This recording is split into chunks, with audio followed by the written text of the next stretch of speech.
që çdo lloj tentative për të ndryshuar kufi, për të krijuar destabilitet në Ballkan, për të ndarë Bosnjën, apo për të shkaktuar destabilitet në Kosovë apo në veri të Kosovës, me grupe terroriste të dirigjuara nga Aleksandar Vučići për të destabilizuar Ballkanin, do të jenë me kosto jashtëzakonisht të larta, sepse Xhavelini është kodi dhe është mesazhi i cili përfaqëson goditjen dhe shkatërruesin e tankeve ruse në Ukrainë, pra është i rrit kostot e luftës në mënyrë shumë të frikshme, që do të thotë nuk do të lejohet asnjë lloj destabiliteti dhe kush ëndërron që të destabilizojë Shqipërinë do të paguaj fatura të shtrenjta shumë, do të bëhet gati të paguaj fatura të mëdha, sepse nuk lejohet në këtë moment destabilizimi e Ballkanit në një moment në të cilin po pikturohen apo po vizatohen hartat e rendit të ri botëror dhe hartat e reja të influencës gjeopolitike globale, veçanërisht me dokumentin që ndryshoi planetin, dokumentin e fundit të sigurisë kombëtare të Donald Trump. Po ajo ishte e qartë që do të thotë që në 2026 nuk do kemi një hartë të re në Ballkan, apo Ballkani do mund përdoret si shkëmbim për influencë. Ballkani është zonë tradicionale e influencës amerikane dhe Aleancës Atlantikut Veriut NATO-s. Në qoftë se ka koncesion në Rusi, me Rusin në Ukrainë,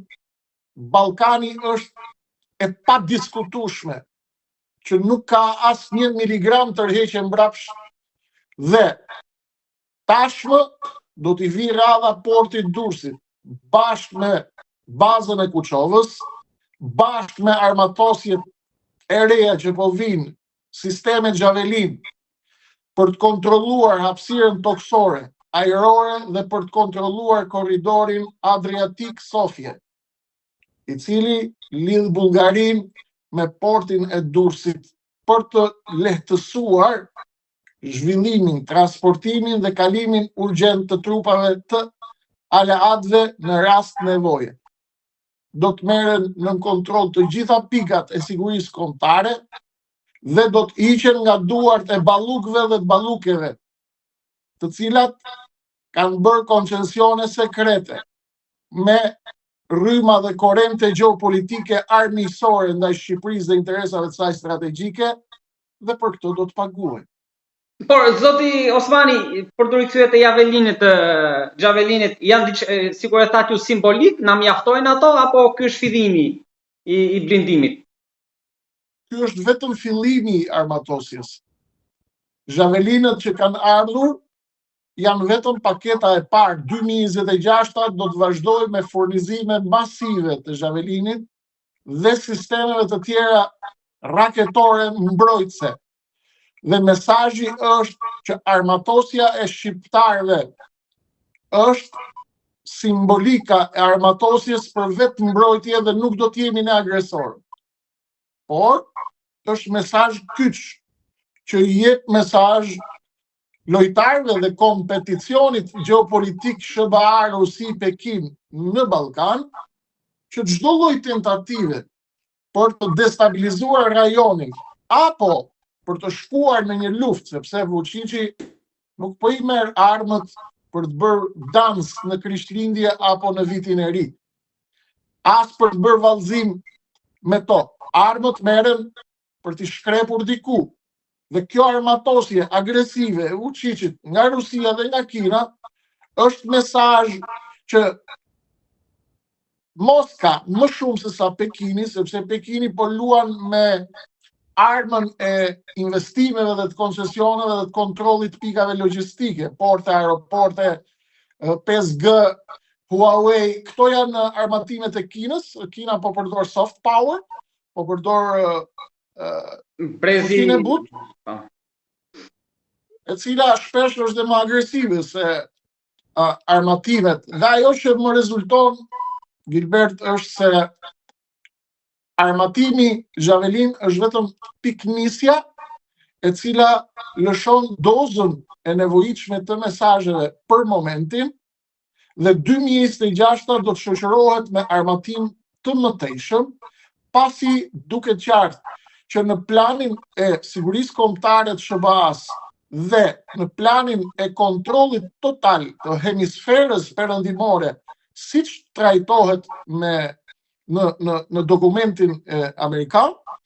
duket qartë që Shqipëria si një ekstrem lindor i hemisferës perëndimore dhe si një bazë e rëndësishme e NATO-s do të shndërrohet në një bazë logjistike të fuqishme rajonale, çka bashkë me ndryshimin e kastës politike hajdute 34 vjeçare, do ta shndërrojë Shqipërinë në një aktor lider në rajon, në qoftë se do të di të luaj mirë rolin e saj në këtë moment të ri që po vjen për Ballkanin. Nga ana tjetër, shqiptarët duhet të jenë të vetëdijshëm se në këto momente që po kalon bota, ngjarjet lëvizin me shpejtësi më të madhe se sa ne e mendojmë dhe lëvizin gjithashtu më befasisht nga që ne mendojmë. Ndaj, ne duhet bëhemi gati për çdo skenar të mundshëm, i cili na mban në lojë me kuota të larta. Lutem, po Kosova këtu çfarë e pret? Apo linja Trump do ta prek ashtu si Tiranën? Kosova do të vazhdojë të jetë çdo ditë e më shumë më pranë NATO-s, mendoj se në Washington dhe në Bruxelles, me të gjitha problemet që kanë me njëri tjetrin dhe me gjithë ftohjen që kanë Washingtoni në Bruxelles në këto momente, besoj është në të mirën e të dyja palëve dhe jam thellësisht i bindur që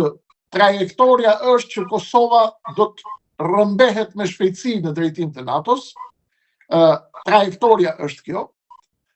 Një kombinim perfekt i sistemeve mbrojtëse, raketore, Javelin Bayraktar në Ballkan me armatosin që vijnë në Shqipërisë dhe me Bayraktarët që po shkojnë në Kosovë. Një kombinim i këtyre bashkë me vendimin amerikan për të mos lejuar shpërbërjen e Bosnjës, pasi Bosnja dhe Kosova do të jenë dy pikat më të nxehta të Ballkanit në 2026. Kombinimi i strategjisë së